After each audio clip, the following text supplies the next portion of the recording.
But I remember the teacher at the time, she was like this tall, so you can't even see her. You can't even see her in the frame.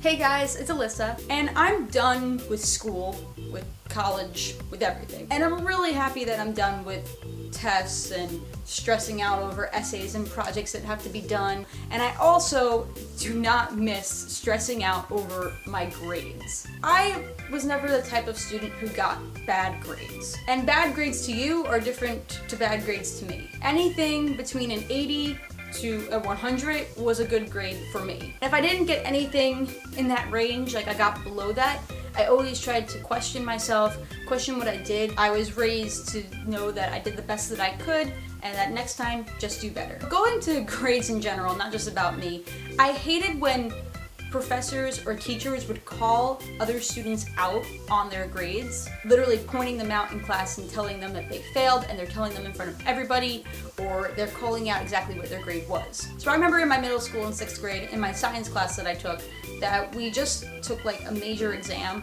where it really could impact our grade for the entire year. But I remember the teacher at the time, she was like this tall, so you can't even see her. You can't even see her in the frame.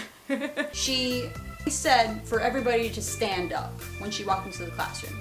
Everyone stands up and no one really knows what's going on. So then she says, keep standing if you think you got an A on this past test. Everybody's standing like, okay, like, I think I got an A, I think I did really well. Then she tells everybody, if you think you got higher than a B, keep standing. And of course everybody kind of just stays there, not moving. Then she starts pointing out people and telling them to sit down because she is telling them that they're wrong, that they didn't get anything higher than a B. Now she didn't call people out like, oh, you shouldn't be standing, you got like a 75. Like she was just like, nope, you should sit down, you did not get that. How, why? This is scarring. I remember one person like fought with her like, wait a minute, I thought I did really, really well. And she was like, nope, you need to sit down. And we're like 11 years old, 12 years old. This impacted my life. Another thing that happened when people called out grades was I remember this last year in my first semester of my senior year in college. I took this class called Conflict Management, which could have been an interesting class. It sounds pretty hard. I've had hard classes with really great professors and they made it a lot more fun, or you made it more interesting than the subject could probably be. I took with a professor who was kind of old. He should retire very soon, and he didn't teach very well. We had a midterm in the class. So I studied really hard for this midterm because I knew that I was probably working like alone in this class. I had to kind of teach myself everything else. We receive our actual test back the following day, and I got a really good grade. I think I got an A, and sometimes when I get A's, I don't know how I did it. So if people are like, wow, how'd you get an A, Alyssa? You must study really hard. I'm like, I really don't know how I got this. I don't know at all. But then my professor does this thing where he writes down on the chalkboard all the letters, so A, B, C, D, and F. And he starts writing numbers next to them. The numbers next to each letter represent each person who got what grade. You look at D or F, you know, maybe one person.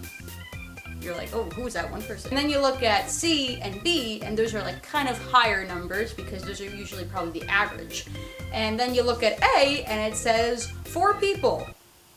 I'm one of 4 people who got an A. That makes me feel super, super smart and relieved, but also kind of guilty in a way.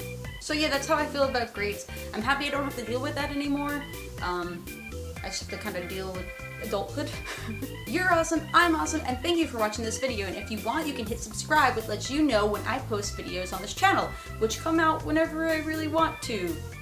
You know, even though I'm not motivated to get good grades anymore, I gotta start getting motivated to do videos. If you like my face and the things that I talk about, you can always follow me on my social media sites, and they are in the description box below. Okay, see you guys around. Bye. I had this teacher who was kind of mean in a way. She said, remember kids, on the multiple choice questions, you have a 75% chance of getting the question wrong. And why would you be telling that to students who are just about to take the exam in like 2 days and they're already nervous about getting things wrong or maybe not getting things completely right, and you tell them that they're gonna probably get things wrong? This is more stressful than what?